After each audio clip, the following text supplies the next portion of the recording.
Retirez la grille du four et utilisez-la pour diviser la viande hachée en portions égales. Maintenant, il ne reste plus qu'à cuire les saucisses et de la manière la plus pratique. Il semblerait si pratique d'ouvrir un paquet de jus, surtout sans sucre ajouté, et de le déguster après avoir bu quelques verres. Mais tout n'est pas si simple. Tout jus contient toujours des sucres naturels. Après une petite expérience, il est très facile de vérifier cela. Essayons de faire bouillir 1 litre de jus dans la casserole. Il y a une telle épaisseur mousseuse, elle sent le sucre brûlé et après refroidissement, c'est ce qu'elle devient. Alors peut-être vaut-il mieux manger quelques pommes fraîches avec plaisir et bénéfice. Les œufs pour la salade rustique ou la soupe aux choux à l'oseille peuvent être coupés à l'aide d'un tel treillis. Rapide, facile et une partie du jaune ne s'étale jamais sur le tableau. Pour retirer facilement l'étiquette du bocal, versez-y de l'eau bouillante, laissez agir 5 à 10 minutes, l'étiquette se décolle toute seule. Il est assez difficile d'éteindre un serpentin fumant. Des moustiques comme ça, vous devez le remplir d'eau ou en casser un morceau. Pas question de le faire exploser. Mais si vous fixez une trombone en métal ordinaire sur la spirale, alors elle s'éteindra d'elle-même. Une spirale cassée ne doit pas être jetée, elle peut aussi être utilisée. Il y a un évidemment spécial sur le support pour la spirale. Insérez-y des morceaux, mettez-y le feu et tout fonctionne bien. Le zeste retiré du citron et cela ne devrait être qu'une fine couche jaune supérieure sèche de toute manière pratique. Lorsque le zeste est devenu sec et croustillant, réduisez-le en poudre.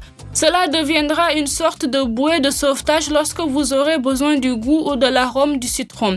Si tout à coup le citron n'était pas à portée de main, si les oignons verts sont envahis et que les plumes sont dures, ils peuvent toujours être utilisés de la manière la plus merveilleuse.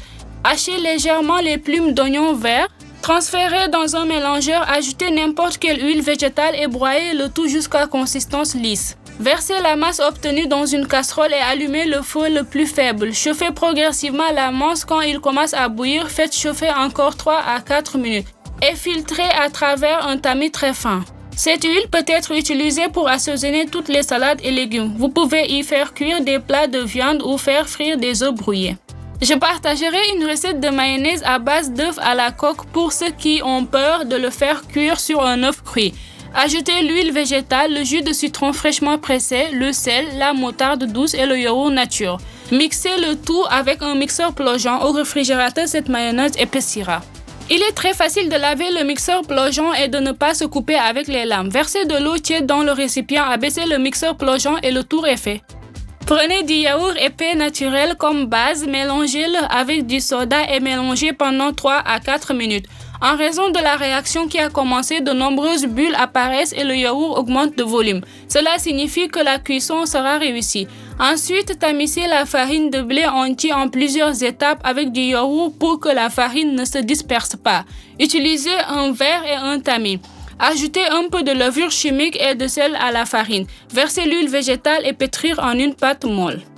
Ne pétrissez pas trop longtemps, sinon la pâte sera dure et ne se lèvera pas. Transférez la pâte sur une planche et pliez délicatement en boule. N'ajoutez pas plus de farine. La pâte doit rester légèrement collante à vos mains. Couvrez-la avec un bol en verre et laissez-la reposer pendant 10 à 15 minutes. Faites bouillir de l'eau dans une casserole sucrée et ajoutez du bicarbonate de soude. La pâte est prête. Formons-en des bagels. Ce sont des petits pains ronds avec un trou au milieu. Eh bien, l'étouffoir habituel nous aidera avec cela. Séparez un petit morceau de pâte et faites des morceaux circulaires avec le même étouffoir sur la planche. On obtient une telle boule de pâte. Retournez l'étouffoir et faites un trou au milieu avec une partie pointue. Les bagels sont prêts. Pour l'instant, plongez tour à tour tous les morceaux de pâte dans de l'eau bouillante préparée. Dès que la pâte flotte, comptez 3 à 4 secondes, sortez-la immédiatement. Secouez l'excès d'eau et transférez-la sur une plaque à pâtisserie recouverte de papier sulfurisé d'en haut. Vous pouvez saupoudrer les bagels de grains éventuels et un peu de gros sel. Cuire les bagels dans un four préchauffé à 180 degrés. Le pré-échaudage de la pâte permet aux petits bagels finis de devenir dorés et rouges.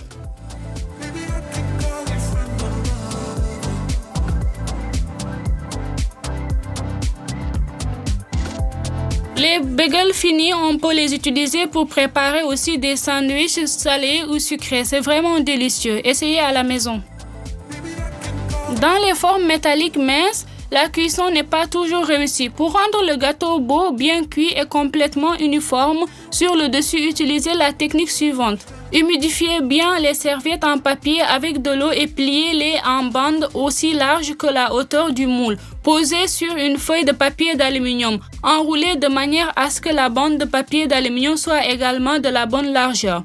Maintenant, enveloppez le formulaire extérieur avec ce blanc, fixez-le, mettez la pâte à l'intérieur et faites cuire le gâteau.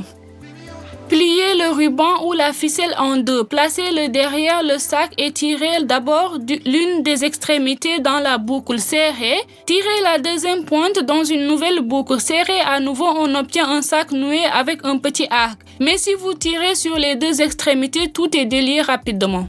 Enveloppez la tête de chou dans un film alimentaire. Quelques coups sur la table et la tête de chou est démontée rapidement. Il est très facile de sécher rapidement tous les verres. Par exemple, mettez les feuilles de persil dans un bol de grille à air et après 8 à 10 minutes à une température de 150 degrés, les verres seront complètement secs. Pressez le jus de citron. Ajoutez 2 parties d'eau à une partie de jus. Versez le mélange obtenu dans des sacs à glaçons. Congelez et ayez toujours de la glace aromatisée à portée de main. C'est toujours pratique et très intéressant. Pour vos boissons.